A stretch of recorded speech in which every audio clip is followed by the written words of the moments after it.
Good afternoon. আমাদের দিনরাত্রির নতুন আরেকটি ভ্লগে আপনাদেরকে স্বাগত। আশা করি সকলে ভালোই আছেন। আপনাদের মনে আছে কিনা আমি জানি না, কিছুদিন আগে আমার বোন রূপা যখন এসেছিল রানাঘাটে, তখন একটা রেস্টুরেন্টে আমরা সকলে মিলে খেতে গিয়েছিলাম। আর সেই টেবিলেই ঠিক হয়েছিল আমরা কোথায় ঘুরতে যাব এবং কবে ঘুরতে যাব, এবং আমাদের টিকিটও কাটা হয়ে গেছিল সেই টেবিলে বসেই। আর সেই প্রতীক্ষিত দিন আজ এসে উপস্থিত। আজকে আমরা সকলে মিলে যাচ্ছি ঘুরতে। হ্যাঁ, আগেই বলে রাখি, উত্তম কিন্তু যাবে না, কারণ আপনারা জানেন ও যেহেতু কর্পোরেট সেক্টরে রয়েছে, ও যখন তখন ছুটি পায় না।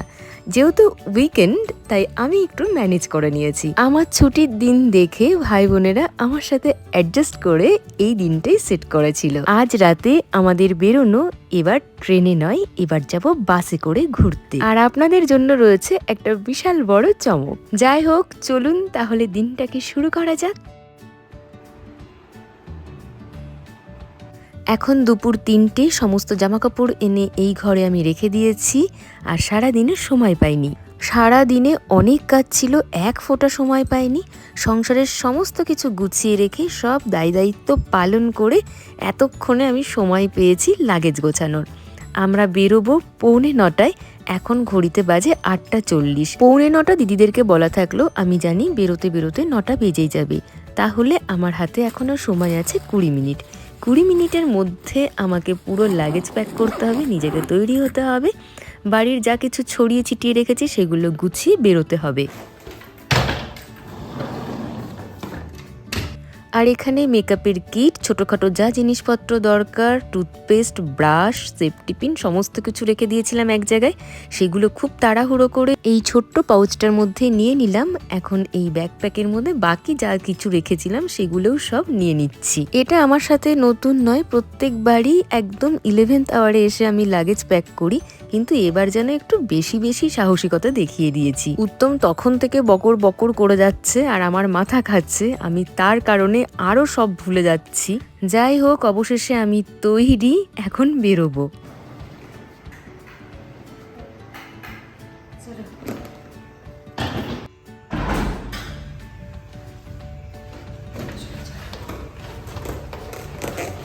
আপনাদেরকে তো বলাই হয়নি আমরা কে কে যাচ্ছি।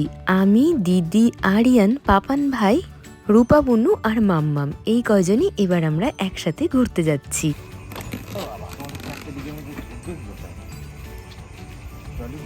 ঠিক আছে, কোলে নিয়ে বসে যাও, বন্ধ করো। টাটা।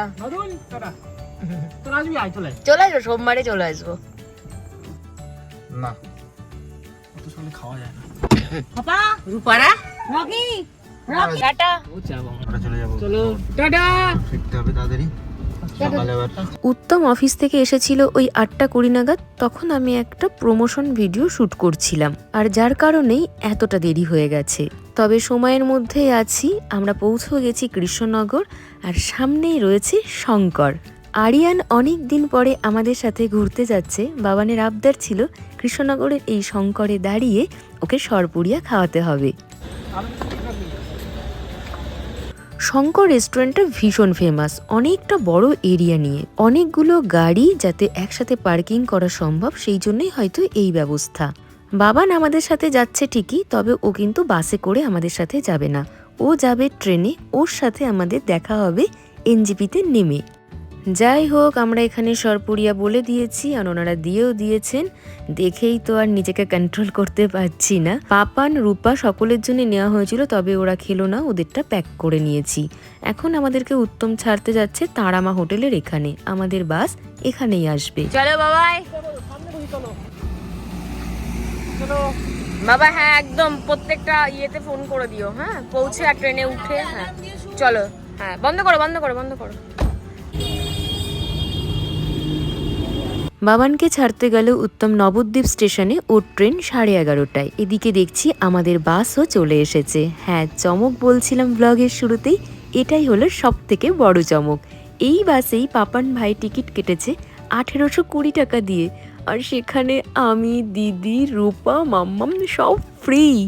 আপনারা ঠিক শুনেছেন, সব ফ্রি। এই বাসে মেয়েদের কোনো টিকিট লাগবে না। যখন ওয়েস্ট বেঙ্গল গভর্নমেন্টের তরফ থেকে মেয়েদের জন্য এই সুবিধাটা অ্যানাউন্সড হয়েছিল তখন আমি একটি কথাই ভেবেছিলাম যে আমি তো কোনোদিনও স্টেট বাসে উঠি না, আমার ট্রেনেই কলেজ যাওয়া আসা, সো এই বিষয়ে আমার বিশেষ ইন্টারেস্ট দেখিয়ে লাভ নেই। পাপান ভাই যখন এই বিষয়টা জানায় সেদিন খাওয়ার টেবিলে, মানে আমরা যখন ডিনার করতে গিয়েছিলাম রানাঘাটে, তখন আমরা সত্যি সকলে অবাক হয়ে গিয়েছিলাম। এই বিষয়ে পরে আসছি, আগে বাসের ভিতরটা আপনাদেরকে দেখাই। ভলভো 9600 NBSTCর লাক্সারি বাস। আরও চমক রয়েছে, দাঁড়ান। তুমি আছো তো, আমার ব্যাগটা এখানে থাকলো। হ্যাঁ মা, হ্যাঁ, আমি ওয়াশরুম থেকে আসছি। হ্যাঁ বাবা, বলো। রাতের জন্য এটা হলো আমার বিছানা, এই সিটে কেউ নেই, সো আমি ভীষণ লাকি যে ডাবল সিট, কিন্তু আমি একাই এখানে ঘুমোবো। এখানে দেখছি একটা বালিশের কভার দিয়েছে, একটা বেডশিট দিয়েছে গায়ে দেওয়ার, আর এখানে একটা ব্ল্যাঙ্কেট আছে পাতলা। বাসের কন্ডিশন ভীষণ সুন্দর, পুরো নতুন। আর এই যে অনেক বড় বাস, এখানে দিদি, রূপ, এদিকে একটু হাই করে দাও, তোমরা একটু হাই করে দে। হাই, আমিও আছি এখানটায়। মাম্মা আছে, ওদের 3 দিনের ওই পোর্শন। সব থেকে লাকি হচ্ছে আমি, দুটো সিটে একা ট্রাভেল করছি। এটা হচ্ছে বালিশের কভার, এটা হচ্ছে বেডশিট, আর এটা কি কাজে লাগবে? আচ্ছা, বেডশিটটাকে বাঁধার জন্য এরকম সিস্টেম। আর এটা হচ্ছে চাদর, ব্ল্যাঙ্কেট আছে এখানে। বিছানাপত্র যা দিয়েছে সব পরিষ্কার পরিচ্ছন্ন, বাসটাও একদম নতুন। আর এখানে আছে একটি টিভি, আছে হেডফোন, আপনি ইচ্ছে করলে আপনার পছন্দ মতন গান, মুভি সব দেখতে পারেন। মানে এলাহি ব্যাপার স্যাপার, আমার তো ভীষণ ভালো লেগেছে। এখানে আমার বিছানা আমি পেতে নিয়েছি, এখন শুয়ে পড়বো। বাসও যথা সময়ে ছেড়ে দিয়েছে। কন্ডাক্টরের সাথে কথা হলেও উনি জানালেন সকাল 8টার মধ্যে আমরা এনজেপি পৌঁছে যাব। ভীষণ টায়ার্ড লাগছে, আর জাগবো না, এবার ঘুমিয়ে পড়ব। গুড মর্নিং, আজ উল্টো রথ, আপনাদেরকে উল্টো রথের অনেক অনেক শুভেচ্ছা। আমরা পৌঁছে গেছি প্রায় এনজেপি। আমার ঘুম ভেঙেছে অনেকক্ষণ, কিন্তু তাও শুয়েই ছিলাম। এখন ঘড়িতে বাজে 7টা। বাসে আমাদের সিট নিচে, আর পুরো চওড়া বিছানায় একা একা শুয়ে আমার কোনো অসুবিধেই হয়নি। আর বাসের ভিতর থেকে দূরের এই আকাশটা এত অপূর্ব লাগছে। গত বছরও এই মনসুনে গিয়েছিলাম পাহাড়ে, আবার এবছরেও যাচ্ছি। অবশেষে পৌঁছে গেছি এনজেপি। অম্মানি কি গুড মর্নিং বলো। Good morning.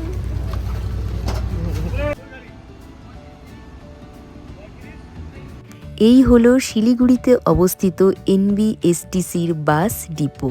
এখান থেকে আমরা যাব এনজেপি স্টেশন, কারণ বাবান ওখানেই আসছে। ওর ট্রেন এখনো এসে পৌঁছায়নি। সকাল থেকে বাবানের সাথে ফোনে বেশ কয়েকবার যোগাযোগ হয়েছে, আর বেশি দূরে নয়, ও পৌঁছে যাবে কয়েক মিনিটের মধ্যেই এনজেপি। বাস ডিপো থেকে আমরা নিয়েছি টোটো। আমাদের টোটো ভাড়া নিল 120 টাকা। পৌঁছে গেছি এনজেপি স্টেশন, বাবানের সাথেও দেখা হয়ে গেছে, আর আমরা গাড়িও বুক করে নিয়েছি। আপনাদেরকে তো এখনো পর্যন্ত আমি বলিনি আমরা কোথায় যাচ্ছি। আমরা যাচ্ছি তাবাকোশি। চলুন তাহলে যাওয়া যাক। লাস্ট উইক দিদি আমাকে এতবার ফোন করেছে যে আমি পুরো পাগল হয়ে গেছি। একটাই কোয়েশ্চেন, বৃষ্টি হবে না তো? বর্ষাকালে পাহাড়ে যাচ্ছি, বৃষ্টি হবে না তাই বললে হয়? গতবার আমাদের সাথে সাথ দিয়েছিল ওয়েদার। আমরা আশা রাখছি এবারও খুব ভালো ওয়েদার আমরা পাবো। আপনারা যদি গতবারের ভ্লগ দেখে থাকেন তাহলে আপনাদের মনে থাকবে গতবারও রথের সময় আমরা ছিলাম পাহাড়ে, আর আজকে উল্টো রথ, আজকেও আমরা পৌঁছে যাব পাহাড়ে।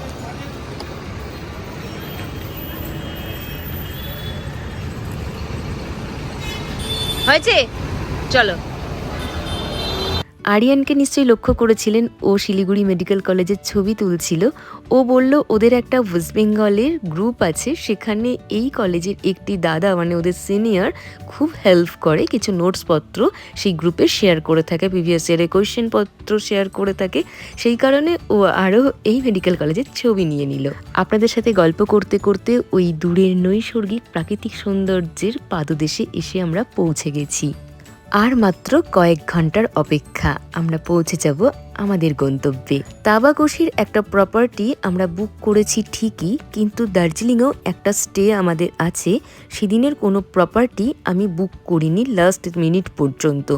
গতকাল যখন আমি বেরোচ্ছিলাম, আপনারা জানেন রাত 9টায় আমরা বাড়ি থেকে বেরিয়েছি, আমি সন্ধ্যাবেলা 7টা নাগাদ ফোন করে প্রপার্টি বুক করি। আমার কোথাও মনে হয়েছিল যা বর্ষা শুরু হয়েছে, এই ভারী বর্ষণে পাহাড়েও ধস নামছে বিভিন্ন জায়গায়, তাতে করে আমাদের যাওয়া যদি ক্যান্সেল হয়ে যায় তাহলে যে প্রপার্টিটা আমরা বুক করেছি তাবাকোশিতে সেই অল্পের ওপর দিয়েই যেন আমাদের লস হয়। সেই কারণেই আরও দার্জিলিংয়ের প্রপার্টি আমি বুক করিনি। কিন্তু এবারের যাওয়াটা যেন শুধুমাত্র আরিয়ানের জন্যে। বাবানের বন্ধুদের সাথে বেশ কয়েকবার প্ল্যান হয়ে ওদের প্ল্যান ক্যান্সেল হয়ে যায়, এক্সিকিউট করতে পারে না ওরা বিভিন্ন সমস্যার কারণে, আর বাবানের মনটাও ভেঙে যায়, যার কারণে ওকে প্যাম্পার করতেই আমাদের এবারে পাহাড়ে আসা। আমরা এখানটায় দাঁড়িয়েছি, ব্রেকফাস্ট করব, এখন ঘড়িতে বাজে 10টা। আমাদের সকলের ভীষণ খিদে পেয়ে গেছে। আমরা সমতল থেকে খাবার খেয়ে আসিনি। আর একটা কথা শেয়ার করি, আমরা সমতল থেকে কিছু ক্যাশ উইথড্র করে নিয়ে এসেছিলাম এটিএম থেকে। আপনারা যখন পাহাড়ে আসবেন অবশ্যই সাথে ক্যাশ রাখবেন, তাহলে নিজেদের অনেক সময় সুবিধা হবে। যাই হোক, চলুন খাবার অর্ডার দিই।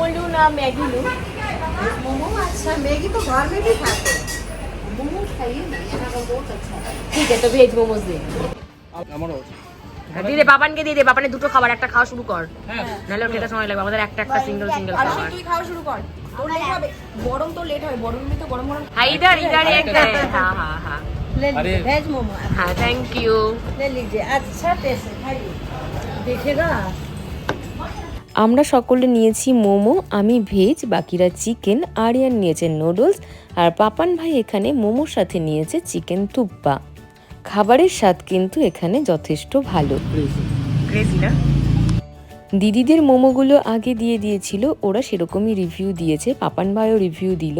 সত্যিই অসাধারণ খেতে, আমার তো খুব ভালো লেগেছে, তবে স্টাফিংটা আর একটু বেশি হলে আরও ভালো লাগতো। চাটা নিতে পারতি, চলি খুব সুন্দর করেছে। টেস্ট করব। ও এই থুপকার ছবিটা হেভি হবে। তোর লাগলে তুই নিয়ে না রু অনেকটা সময় লাগবে কিন্তু যেতে ড্রাইভার দাদা খাওয়া দাওয়ার জন্য আমাদেরকে 20 মিনিট বরাদ্দ করেছিলেন, তার মধ্যেই আমাদের খাওয়া দাওয়া হয়ে গেছে। আমরা এখনো পর্যন্ত বৃষ্টি কিন্তু পাইনি। তবে একটা কথা বলি, মিরিকের রাস্তা বন্ধ, সেখানে একটা পুল ভেঙে পড়ে গেছে, তাই নতুন করে পুলের কাজ চলছে, সেইটা যতদিন ঠিক না হবে ওই রাস্তা দিয়ে যাওয়া যাবে না। আমরা প্রথমে গাড়ি ঠিক করেছিলাম, ভেবেছি ওই রাস্তা ঠিক আছে, কিন্তু আমাদের হোমস্টে যিনি ওনার সাথে বাই ফোন কথা হয়, উনি জানান ওই রাস্তা বন্ধ, আমাদেরকে ঘুম হয়ে যেতে হবে। কার্শিয়াং রেল স্টেশন তো আপনারা লক্ষ্য করেছেন, আর এই হলো টয় ট্রেন। এই যে চড়াইটা, এটা ঘুম পর্যন্ত চলবে। ঘুম স্টেশন থেকে আমরা নিচে নামবো, অনেকটা নিচে, একেবারে নদীর ধারে। ওখানে তাবাকোশি নামেই নাকি একটি নদী আছে, আর দিদি বলছিল নাকি নদীটির নাম রঙ্গিত। আমি কনফিউজড, আমি জানি না নদীটার আসলে নাম কি। পাহাড়ের ওয়েদার কেউ কখনো প্রেডিক্ট করতে পারে না, কখনো কুয়াশা, কখনো মেঘ নেমে আসে, আবার কখনো ঝলমলিয়ে রোদ।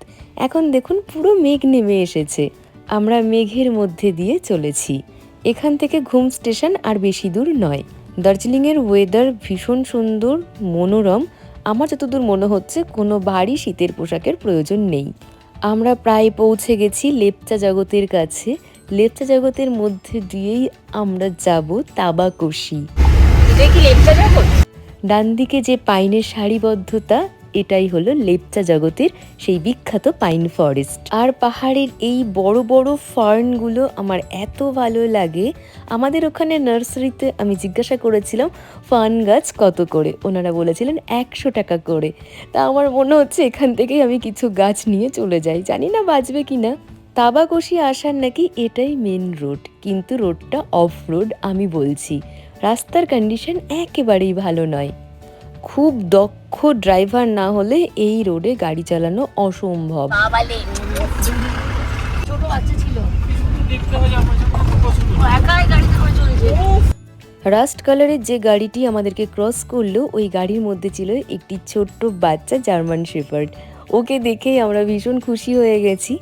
আর দূরের পাহাড়টা একবার দেখুন, একটা পাহাড়ে রোদ আছে আর একটা পাহাড়ে রয়েছে ছায়া। দুটো পাহাড়কে একসাথে ফ্রেমবন্দি করে দেখতে এত ভালো লাগছে।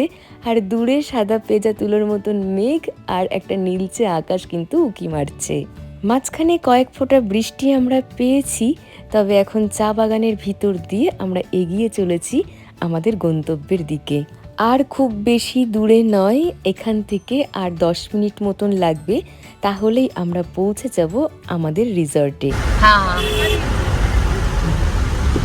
হ্যাঁ, সাংমা রিসর্ট। আপনাদের সাথে গল্প করতে করতে প্রায় 100 কিলোমিটার পার করে আমরা পৌঁছে গেছি অসাধারণ একটা লোকেশনে, অসাধারণ একটা প্রপার্টি। পুরো জায়গাটা আমি আপনাদেরকে ঘুরিয়ে দেখাবো, তবে আজ নয়, আজ আসি